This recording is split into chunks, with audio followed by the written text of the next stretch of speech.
Hello, hello, hello. My name is Christian Byrne. I'm a professional illustrator and welcome to Class 101.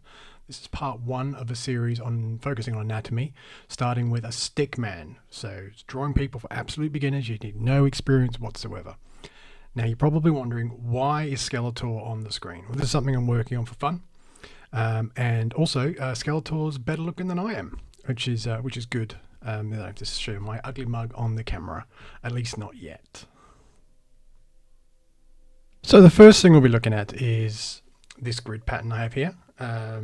Take note of it, and what I'm going to do is going to start to sketch in the stickman, starting with the head, just a circle.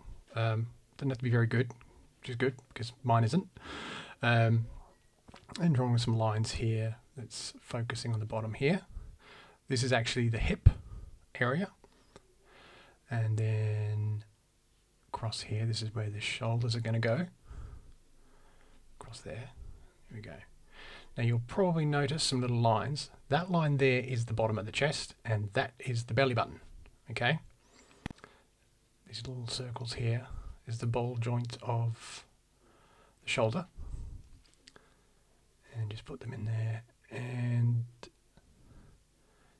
put in the hips. Just like that. Now obviously you can work in any way you want. You can copy this out on a piece of paper if you want. Those little lines there are going to be the elbow joints.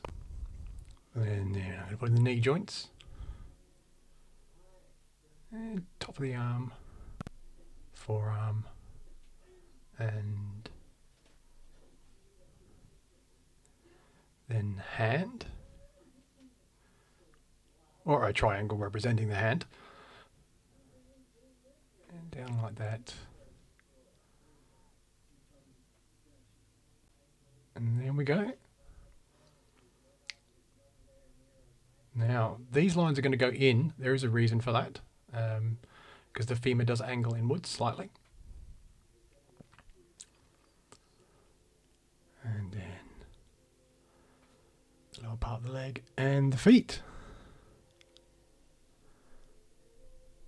The next part here is I'm going to use this royalty-free photo, and I put a white screen over the top of it.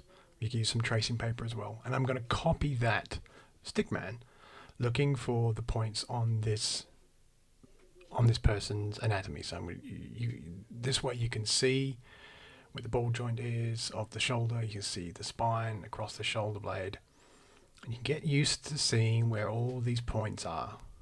This is really, really important to get used to this and train yourself to see this sort of thing.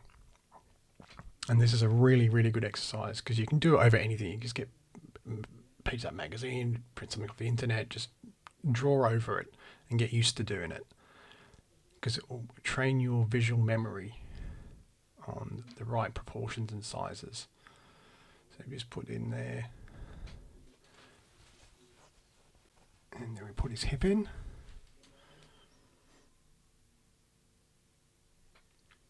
Another one in his knee joints. Now you will notice that there might be slight distortions because obviously the camera distortions. This is actually, you're going to see a bit of a perspective shift in the bottom half of his body.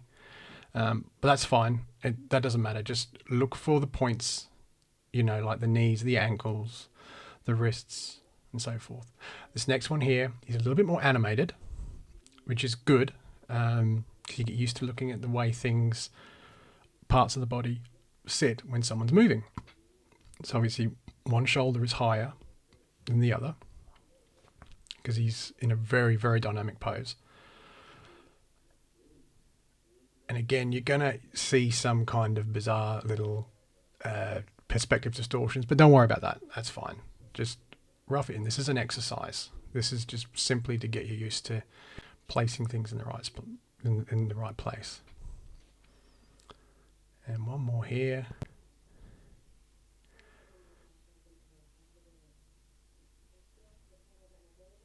And another. In goes the ball joint of the hip.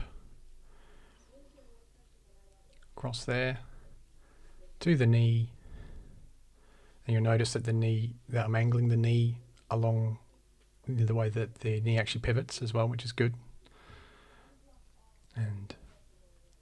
down there to the foot.